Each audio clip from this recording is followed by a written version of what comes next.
Hello, my name is John Reynolds. On this episode of Extraordinary Life Stories, I'm talking with Professor Dan Nicolau. Dan is a mathematician, medical doctor, physician and engineer. He has 6 university degrees. He deliberately set out to educate himself and learn as much as possible about the natural world. I want to know why. We have not made much progress on curing cancer at all in the last century, and that's because we keep on trying to kill the cancers.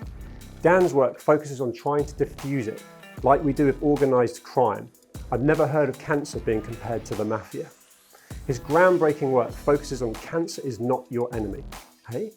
That's quite a statement, considering half of us will get cancer and a third will die of it, and he knows this. It's literally the why behind all his efforts to find a cure to prevent these very stats. Dan flew back from Harvard yesterday to film this interview with me, where his groundbreaking clinical trials are taking place. Let's get into it. I'm really looking forward to talking with Dan. Dan, welcome. Thanks for having me. Cool. Tell me, who is Professor Dan Nicolau? So Dan to my friends, I think like everybody else, a work in progress, an evolving person, basically. Yeah. Yeah, with stages and setbacks and stuff. It's a very humble way of answering that. It's let me take you back to a young Dan growing up. What did you want to be when you were aspiring to grow up? So my parents are scientists, both of them, chemists, and so I grew up with loads of science. And I don't really remember a time that I didn't want to be either a scientist or a doctor or an engineer. I ended up becoming all three through restlessness, essentially. But yeah, a lot of it is family influence. I think when I was little, it was something like be an astronaut, like a lot of kids, and then that sort of evolved into mathematics, basically, and that evolved into engineering, and then that sort of evolved into like whether the human body is sort of an engineering system, and that evolved into clinical medicine, and now there's a kind of a combination of those things in my research career.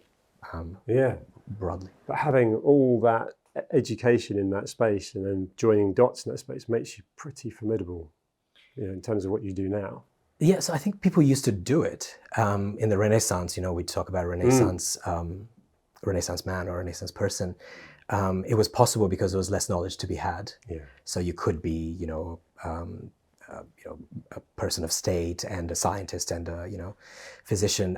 It became harder because we got so much knowledge and it became very self-specialized. So although it seems like what I've done, 6th degree, it sounds crazy, but there's a little bit of method to the madness, just a little.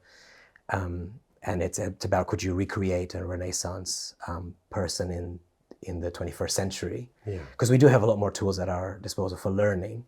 Sure. So the answer, I think, I can say now after 20 years is yes. You can be an engineer, a doctor, and a mathematician. It's a lot of focused, intense study, basically, but not requiring any special skills, just intense study. You've got 6 degrees. Yeah. And also, I love the fact you researched nature extensively, didn't you? And what was the why behind that? Yeah, that's a good question. The ancients used to think about, when it comes to the body, for example, as being integrative. So, theory of humors and stuff, that things have to be in balance. We kind of lost that in the Enlightenment. We started thinking about how to take things apart, as though God was an engineer. So now we take flowers apart, we take cells apart, we take, the brain apart, try to break everything down to its constituent parts, the reductionist approach, in the hope that we can then put everything back together. But I was going through my undergraduate years and I didn't really feel that. I felt like something was kind of lost and that we are somehow more than the sum of the parts. So I wanted to have a career that integrated everything together in the hope and belief that at some point in the 21st century, we will once again begin to think about the body and therefore disease and health as a whole, as an integrative effort, basically. Yeah, I get that. And the conversation we've had prior to filming that I particularly enjoyed, particularly because of someone of your level of intellect, you don't use complicated jargon. You seem to know that whether it's talking to me or anyone that you're trying to relay what you're doing, you talk in layman's terms, you talk in almost visualization. And of course, this understanding of nature and understanding what potentially hasn't worked before and I'm going to use the term that you've used to me, cancer is not your enemy. That would shock quite a few people. It kills so many people. You'll have all the stats. Talk to me about how the sort of journey you've come from and how you've come into this to then be able to reframe that and what you're actually doing. Yeah, well, thanks for the question. It partially came out of after my PhD, which was here at Oxford. I went to UC Berkeley, and I worked in the lab of a great lady called Mimi Cole, who, amongst many other accomplishments, was studying the emergence of multicellularity. So we start, obviously life used to be unicellular. At some point, we became multicellular, things like jellyfish, and then developed into what we are: whales, elephants, right? Yeah. The cost of that is cancer, right? Because you can't have cancer as a single-celled organism. So when you become a community, you can get things like organized crime, for example, within the community. We've never really thought about cancer that way, but my thought when I was at Berkeley and studying this stuff is, if cancer is really, it's not a foreign invader, they are our cells. They are as close to us as, it's more like a family feud, partially why we have so much trouble treating it, because the cells are almost identical to the normal cells, right? If you think about how you treat disease, usually it's because of the difference between, say, bacteria and us. That's how you use antibiotics. In cancer, that doesn't really work because there are cells. So we do things like chemotherapy, which is like carpet bombing. Essentially, you hope to kill the tumor before you kill the patient. And we haven't really made a lot of progress on that. And I think it's because we're using the wrong metaphor. We think of it as a foreign enemy or a foreign invader. Yeah. But it's part of us. It's more like a family feud that blows up out of control. Yeah. Or like a little tiny gang of pretty benign, kids doing graffiti in the McDonald's parking lot that turns into like a civil war. I was going to say, because ultimately anyone watching or listening to this would be like, if you sort of relate it to a little gang, it's doing a lot of damage. It's taking a lot of lives. They're a very effective little gang. So using that same language and metaphor, how are you working from a preventative point of view and a cure point of view to actually sort the gang out? Yeah. Another great question. So I think if you think about how organized crime takes hold in society, it's because people don't have welfare, don't have safety, don't have jobs, don't have running water, right? And the way that societies that are successful at fighting organized crime fight it, it's not usually that much through policing or punitive measures in jail. What eventually brings the gangs down is welfare, safety, jobs, a meaningful, purposeful life that the state can and society can help to provide.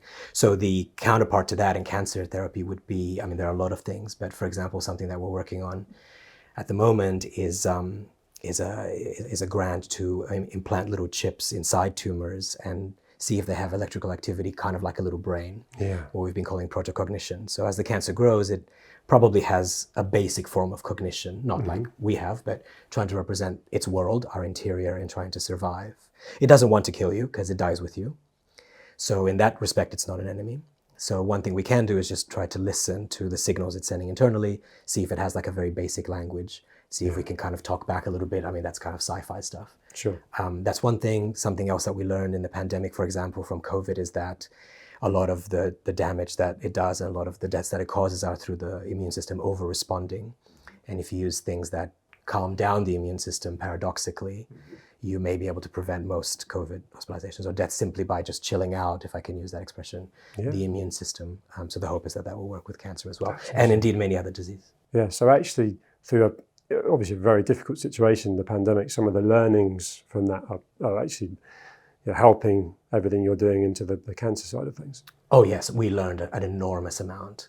Immunology learned an enormous amount about, very unfortunate circumstances, of course, but we learned, we probably did 20 years of immunology in a couple of years in the pandemic. Yeah. And we are beginning to see things differently now, including this interaction between, for example, the brain and the immune system. Yes. People with a positive mindset do better at infections, do better at cancer, and conversely, the immune response affects the brain. So we're now beginning to really kind of get to understanding that interaction. And it has to be the future because we know that the mind and the body affect each other deeply, profoundly. Yes, there's a lot more being talked about, which is a good thing. I'd love to relate that to you, actually. All the Harvard, you've kindly flown from Harvard yesterday to come back and film with me today. There's the time, the effort, the juggling that goes with that. What do you do with all that you know and understand to do with mindset and to do with the physical health side of things? What do you do to keep yourself both mentally fit and physically fit? Yeah, it's hard after flight. Yeah. So, I mean, honestly, a lot of it is I just get a huge amount of excitement and energy from interacting with my students, past and present. Yeah. And in some respects, if someone were to ask me what I look forward to, after I get off my jet lag, well, I have some medical students. They're a delight. I'm going to probably teach them a little bit next week. Some of my past students are doing very well now. So a lot of it is just about, I'm lucky enough that in my work, I get to interact with really amazing people, Yeah. most of them very modest, most of them unsung heroes. Yes. So that helps a lot. And then the rest of it, I mean, I'm interested to hear what you do, but, a little bit of meditation, like jogging, nothing out of the ordinary, just the usual, the usual stuff, get some sleep. Yeah, sure. And what about diet? Yeah. One thing I would say that hasn't been appreciated enough, maybe until recently, is the importance of the gut and the lung, which also has a biome, on homeostasis, basically, which is how the body keeps you centered. So taking care of the intestinal flora. I think if you ask most people what percentage of the immune system was in the stomach, I mean, the stomach is like, 5% of you or something? Yeah. Or the intestine, is 10%. How much of the immune system is there? It's like 75 or 80%. Yeah. So the great majority of our immunity is connected, for reasons that we don't understand, to our gut, and some of it to our lung.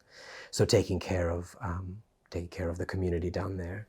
As you age, that community is under assault from various, bad food, stress, life. So it's important to protect that. And you can do things. You can drink kefir. I was going to ask you for an example. Like maybe is there a certain kind of supplement or part of your diet that you really prioritize for that very reason? I religiously drink kefir, and I grew up in Romania. It's in the culture. We just, not because it's good for your gut biome. It's just so drinking milk. It's just something that we do. And other cultures have other ways. So I don't think it matters exactly how you do it, but kefir, and just make sure that you basically the food that we eat in the West is pretty terrible. We know it causes a lot of inflammation, and inflammation is almost, by definition, a disease state. I mean, it's not just an academic thing that we measure in the lab. Inflammation is almost exactly what you mean when you say you aren't feeling well. Yeah. And so we know after like low quality food, you get the inflammatory spikes. If you don't sleep enough because you're looking at social media late at night, you get inflammatory signals up. So basically, to some extent, reducing inflammation is really the goal. Yes. It seems now in 2023 that's what we'll learn over the next 10, 20 years, that just reducing inflammation. Animals that have very low inflammation live far longer than their counterparts that aren't as good at fighting inflammation. That's interesting. Yeah, there are some rats in Kenya who live, none of them get cancer ever. They don't get Alzheimer's, they don't get heart disease. They're called the naked mole rat. And it seems like what they're doing is they're just really good at not getting inflamed. Yeah. And they live like 10 or 20 times longer than their nature. counterparts. Yeah, nature's been at this for 3.5 billion years. We're just... Why the naked mole rat? But I don't know why it's got to be the naked mole rat, but nature's been at this for 3.5 billion years, so it's going to be like 1,000 times smarter than us. Yeah. So we should just be learning from nature. Totally. You mentioned inflammation. We're interested to know how much of that is affected physically and whether it can actually be affected mentally. It could absolutely be affected mentally. There are some classic experiments, not even recent, from the 70s, where you can behaviorally condition it in rats. For example, you give them an immune suppressant and sugar water. Then you take away the immune suppressant, you give them sugar water, they get inflammation. Some of the animals die. There's an experiment where they got actors to act sad scenes and happy scenes from Shakespeare, and the ones who acted the sad scenes were immune suppressed afterwards and less able to fight infections. It's not even real sadness because it's an act. Yeah. Yeah. So the irony. Yeah, ironically, yeah. Yeah. So I mean, there's a lot of evidence now emerging around this stuff, really fascinating stuff, some of it that we are working on, but it's a big effort. So inflammation can be caused by the brain and can be also tapered down by the brain. There's evidence that social media causes inflammatory markers to go up. We're not really sure how, possibly by interfering with self-esteem or other things. And there's also evidence in the other direction that if you have a high level of inflammation, you seek out social media. which will probably make your inflammation worse. It's probably a vicious cycle. Yeah. So, and in respect of the care of children, that's clearly something that legislatively and policy-wise needs to be thought about as this evidence continues to emerge. Yeah. So no, but to answer your question as succinctly as I know how, absolutely, your brain can control your inflammatory state, and your inflammatory state affects your brain and your mind, and the two have been in this dance for hundreds of millions of years, trying to keep you safe. So yes, absolutely. But social media has not been around for hundreds of times, and so we're all consumed by it now. It's not going away. And so as a parent of two daughters, you've got your son. How are we going to manage that? That's not a fair question to Professor. It's more of a joint question, but that's something we really need to be aware of. I'm keen to hear your thoughts, but what I can say is that in the late 1800s, this debate was being had about privacy. It wasn't recognized as a human right or as a legislative right. It wasn't recognized as any kind of right. And the newspapers were really, really violating upon the family circle and privacy of the individual. And a couple of, at Harvard actually, a couple of guys published what is now a very famous article in the Harvard Law Review called The Right to Privacy, arguing that violating upon privacy is causing harm, and that privacy is a human right, or it's a right in tort law, or a statutory right, and it needs to be protected under law. We would now not conceive of living in a community or a society that doesn't protect the right to privacy. It's the United Nations Article 12. It's in the Constitution of this country. It's in the Constitution of the United States, and basically anywhere that we would live. And yet we have nothing for attention, even though social media is assaulting it all the time. And I think it's, if you think about what will seem barbaric in a couple of decades, it probably will be that it's taken us so long to get to protecting it as a right, as a legal right, potentially a human right. God, the challenge with that, and you actually asked me that, is as a parent that will go on social media, so your kids see that, and I know how addictive it can be. There's a For You page on Instagram. It's got all the things you love, and click one more. So actually there's a hypocrisy in probably all the families around the world where you've got your kids consumed by it. It's clearly bad for them, and then we're doing it well. We're doing it as well. That's now become a habit. It's become a culture. Maybe one way for you to think about it as a parent is smoking. So we know smoking is bad for you. We know it causes lung cancer. Right? Sure. We've known that for a really long time. So we do let people smoke, but we try to regulate it. We don't let children smoke. And it took a long time for society to kind of go, hey, you know what, actually, clearly it's causing lung cancer and heart problems and loads of other things. But eventually the law did catch up and continues to evolve. So I never thought of relating it, but that's why I love the way your brain works. You have this whole way of relating it and reframing it. But that's pretty controversial, because actually I know that friends around us, the sort of generation ahead of, if you like, that when Facebook, Instagram was coming out and they were letting their kids have it, they were doing an account for their dog, and then those kids got really heavily bullied because of all the the kind of cyberbullying, if you like, and lessons were learned. But that's a different way of what we're talking about to actually the whole inflammation. It's actually causing physical problems. That's a whole different thing, because that was more of a societal thing. I see what you mean, yes. Do you know what I mean? So there was a distinction, yes, of course. Yeah. Right? I mean, of course, people were saying it can't be good for your brain and so on, but then there were people saying, but people said you shouldn't watch too much TV. Yeah. People said you shouldn't, and so, but this is actually... I mean, smoking causes inflammation, drugs cause inflammation, life causes essentially inflammation. Yeah. But when it comes to social media, if you can show, and it is still being worked on, but if you can show inflammation is harm. When we talk about feeling sick, feeling unwell, like before an infection or in a high period of stress, through some personal tragedy or something like that, what we are describing is inflammation. It's not just associated. When you're feeling unwell, what you are describing is that you have high inflammatory markers. So if social media is causing inflammatory markers at levels comparable to cancer, to heart disease, or to diabetes, or to mental health problems, then it is harming you physically, literally, not metaphorically. It is causing your body to be harmed and basically pushed closer to death. It's pretty scary. So it's not like a theoretical construct. If that turns out to be the case, or to the degree to which it turns out to be the case, and if it exacerbates it because you have inflammation, you seek out social media, which is making it worse, then I think it's society will demand that legislation, and they need to. I mean, you've got no choice. And what's interesting is this isn't a conversation in the pub with someone that isn't informed. You're a professor, you're a doctor, you're around all this stuff. So that's what really hits home for me is as you say, it's not proven yet, but as far as you're concerned, if you were asked, is it absolutely a direct correlation? 100%. That is pretty scary. I think it would take a lot of imagination to argue that it's not the case. Scary times. Yeah. Your eyes lit up when you talked about your students, and that there's a sense of camaraderie and connectivity there, which is also a mental thing. I think I've been learning a lot more about how important connectivity is and so on, rather than being on your own and not communicating and not learning.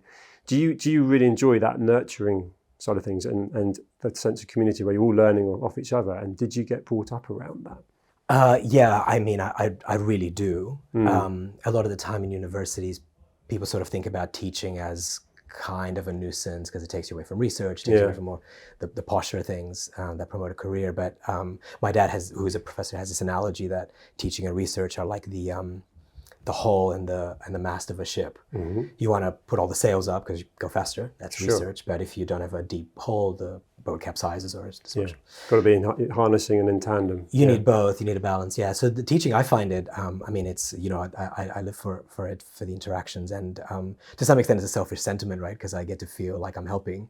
So I mean, I'm no saint, But yeah, I think that really helps to propel you. At the end of the day, all the papers and all the research and stuff, of course it's very important for humanity, but it's it's hard to, it's not going to keep you warm at night essentially. But the interactions with colleagues, with students, with the public actually. Yeah. When I was in Australia, I was doing some stuff with high schools, teaching about science, careers and stuff, and that's amazing. Yeah. And like you, I'm a dad, so having to teach my 3-year-old, why is the sky blue? It's that's a very good question. Yeah. And so that kind of, obviously that provides a lot of energy too. Yeah. And actually, just in context of talking to you now, listening to that, there's an element of success around what you're doing and what can happen with some of these trials and so on. But along the way, none more so probably than in your profession, to achieve any success, you have to fail, like regularly. Yeah. And I think whether that's from a business mindset, from an athlete's point of view, a lot of people have this fear of failure. You clearly can't have that in context of what you do, because you've got to keep trying different things to eliminate, which actually they become obstacles rather than failure to seek the success. Is that a mindset you've always had because of how you've been a doctor, a professor, and in that space? It's very wise of you to put it that way, and I think that's probably wiser than most scientists would put it, that it's kind of our job to fail. Yeah. The best you can do to try to figure out how nature works is to try things that don't work, to try something else. You're sort of partitioning this gesture that you made with your hands. You partition the space, carve out the bits that don't work. So it's kind of our job to fail, which is reassuring, because if you fail, you're like, literally, I'm doing my job. Yeah. And you're narrowing towards a theory of how it actually works. Unfortunately, we are human. I mean, not unfortunately, but being what we are, it's hard to sustain, failing all the time. And the way grants work and the way research progress in practice works, and promotions and stuff, is you need some successes. Because we don't promote people who fail all the time, even though everybody understands that that's how science is supposed to work. So you need to find sort of a balance. But typically, people don't report their failures because it doesn't sound very good. No. But it's actually those that are teaching you most about nature. And medicine and engineering and so on. In respect of whether it's something that I feel like I am a little bit more comfortable with it than some of my colleagues. I don't really know where I sit. I don't particularly see it as a bad thing if I try something, and I've tried loads of stuff that hasn't worked. So and it might be slightly different in your personal life because the human element comes into it, and that's where we have to override that mindset. Whereas when you're in the trenches, in the professor mindset, is this going to work? Boom, didn't work. It's out of your mind. There's no emotion. Didn't work. Why didn't it work? Personally, it might be slightly different.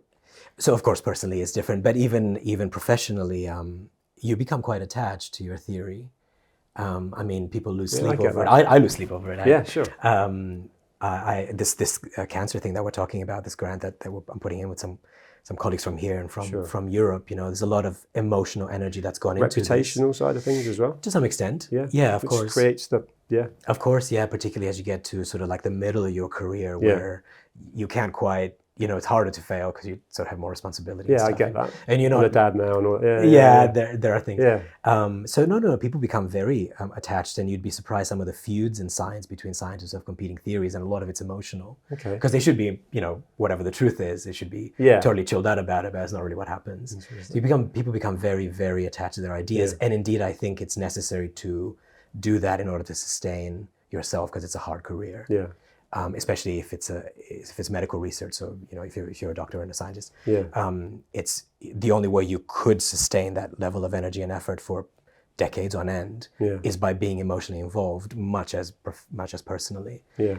So to some extent, it's kind of reassuring that people love their theories. No, I get that. But at the same time, love, the is a double-edged attachment, sword. the behaviour that comes afterwards. And I think one thing that I feel sets you apart, and very much is your mindset and your approach to literally what you're doing with the approach to curing cancer. You touched on the whole organised crime, make them feel part of the community and so on. Every form of preventative and cure has been to attack. Yeah. And chemo, of course, you get carpet bombing and everything's attack. Yeah. And yet, where did that mindset come from to actually look to nurture? Because you've related that to community. So that's kind of almost a human element. But from a scientist's point of view, I guess everyone's looked to, we need to eliminate, we need to carpet bomb. Yeah. How did that come in? Was there where was the sort of thought process that came through that you then linked that to cancer? So I'm not a historian of science. My understanding is that basically around about the time that we started to understand about genes and genetic makeup and stuff is really when people started thinking of it. Possibly it's a viewpoint coming from the military, where a lot of the research was done around about the time of both world wars, and people started thinking that when we talk about cancer treatments, we almost always talk about targets. People say, I found a new target, and we're going to start a new startup company that's going to target that cell or whatever. And there's certainly a role for that, and we have made progress in cancers, for example, in pediatric cancers a lot. But overall, it doesn't seem like it's the right metaphor, and that we really should be thinking of it as something that has kind of gone wrong in how the cells are supposed to cooperate and work together. Yeah. And a few of them feel like they need to go off and attack. And the more that the immune system attacks and then the oncologist attacks, the more cornered, it's a vicious circle. The more cornered they feel, the more it escalates, and at the end, the result is metastatic disease and death. So there's certainly room for some new ideas. What we are doing, for example, we're calling it onco-espionage. I want to put a little chip in your tumor and just listen to what they're saying. A lot of the way we win wars, including against the mafia, is through espionage rather than guns. Yeah, infiltrate, understand, get the intel. Do something, block their comms. But that hasn't been done in any way really until you understood that mindset and went in, because everything as far as I know, we're the first. Yeah. That's groundbreaking. It's awesome. We'll see how it. Humbling to be talking to you on that basis, because it's a huge killer. Anyone watching this or listening to it is likely to know someone or have been around someone that it's taken lives from. So if you can in any way, eliminate the killer, that's going to be start to think of it. I mean, there's a colleague of mine who said this, so I'm borrowing a line, but instead of thinking sort of what we do with organized crime, we can't completely eliminate it, right? We'll never eliminate crime from society, but we turn it into a low-grade chronic problem. We turn it into something that, we interact with sometimes. We kind of do a bit of prevention, a bit of policing, a bit of kind of, removing the incentives to defecting from society and becoming a criminal. We do all of those things, and that's how we kind of keep crime from dominating society and, destroying communities, right? And so the hope is that that's what we'll be able to eventually do with cancer. It will never go away because it's the price of multicellularity. It's the price of the rich lives that we have where we're sitting here having an interview with, cameras and computers and stuff. The cost is that when you have a society and a community, things sometimes do go wrong. Sure. But the hope is that we can turn it into something that we can live with. It will not kill us. We can coexist with in some form. Yeah. Oh, I love it. At the heart of this as well, and sort of at the beginning of all this, is education. Now, if there's anyone watching, listening to this that knows what you're doing, aspires to want to make a difference, what advice would you give them starting out? So let's just say they're coming through maybe teenage years. What advice would you give them? Because you've got perspective now. You're looking back, you can see where you've made a difference, where some of the people that you are working with make a difference, and you can give some advice potentially early in the career. Because there's so many things you don't learn in school that you are learning now that are not part of the academic curriculum. Yeah, I'm not sure I'm qualified to give it. I'm not asking you from a qualification. I'm asking you from a Dan's point of view. You're a dad now. Of course, your son's going to learn Yeah, through just being around you. But you know what I mean by that. My question's aimed at the fact that algebra, the Bunsen burner, yeah. the classic kind of cliche upbringing. There's so much more to be able to open up people's eyes to how they could potentially look at this. Of course, to go Yes. the professor route, it's qualifications and so on. But there's other people that may not choose to go that way, may not be intelligent enough, but just all being able to make a difference. I'm sure that they're intelligent enough. I mean, intelligence is not the barrier to becoming a scientist. Yeah, no. So now that I understand your question a little better, there's a lot of pressure to commit early in your career, right? So so I did mathematics for my undergrad, and then people are like, okay, so you need to become a mathematician. And I was like, let's do some engineering first, and people always trying to like kind of channel you into growing up quickly and stuff, and there are a lot of avenues now. You can join a startup, you can work in biotech firms, you can stay in universities, you can do I've done all of the above, and it seems not to have harmed me. So I think just staying curious and not letting the voices around you, that including your parents, who just want you to have a nice stable life, of course they've got your back. Not always the best advice, though, they, like generals, they're always fighting the last war. Interesting. Right? Yeah. So I think, just my one piece of advice from Dan would be to just stay, that's what I say to all my students, just stay curious. Don't think, you've got time, think about what you want to do, really find your passion. Because if you don't find it, and most people don't, it's very hard to sustain a happy, what the Greeks called eudaimonia, like a purposeful, meaningful life, happiness through purpose. It's very difficult to do that if you're not passionate about what you're doing. Yeah. So that means the corollary of that is that as long as it takes to find your passion, that's however long that takes, that's the time, That's brilliant. Yeah, I get that. And the passion is absolutely evident with you. And of course, what a legacy, what a achievement that would be. And I'm interested to know that, is there an achievement that you're particularly proud of at this stage of your life, and how important is legacy to you? I mean, I think legacy is almost everything. I struggle to think of any degree of success that doesn't involve legacy. I think I've learned, possibly starting from quite low level, to have more compassion and more love, basically. I've come to think what we need for most of the world's problems, including medical problems, is more love, more understanding. I've gotten better at that. It's a work in progress, I can assure you. But if there is an accomplishment, it's that I've become less judgmental and able, to some extent, to be more compassionate. And I look forward to the rest of the journey and to imparting that, for example, on my son, but also, of course, on my students. That if there's one thing I would say, it's learning, to try to be more loving, That's great. More compassionate. And in context of these trials in Harvard, there's an impatient part to me in anything I'm doing. So I'm listening to you thinking this is all incredibly potentially groundbreaking, exciting. Is there any kind of timeline on this? I mean, I used that example of failure, narrowing it down, but do you have any kind of idea or I don't want to use the word targets because of what you said, but in terms of goals, is there a moment where you'll start to think, gosh, this is actually looking like it's absolutely going to be working, and so on, and how long might that take? So the cycle in medical research is long because we have to balance safety with innovation. And, if you think about things like thalidomide, for example, we would obviously never want anything like that to happen ever again. No.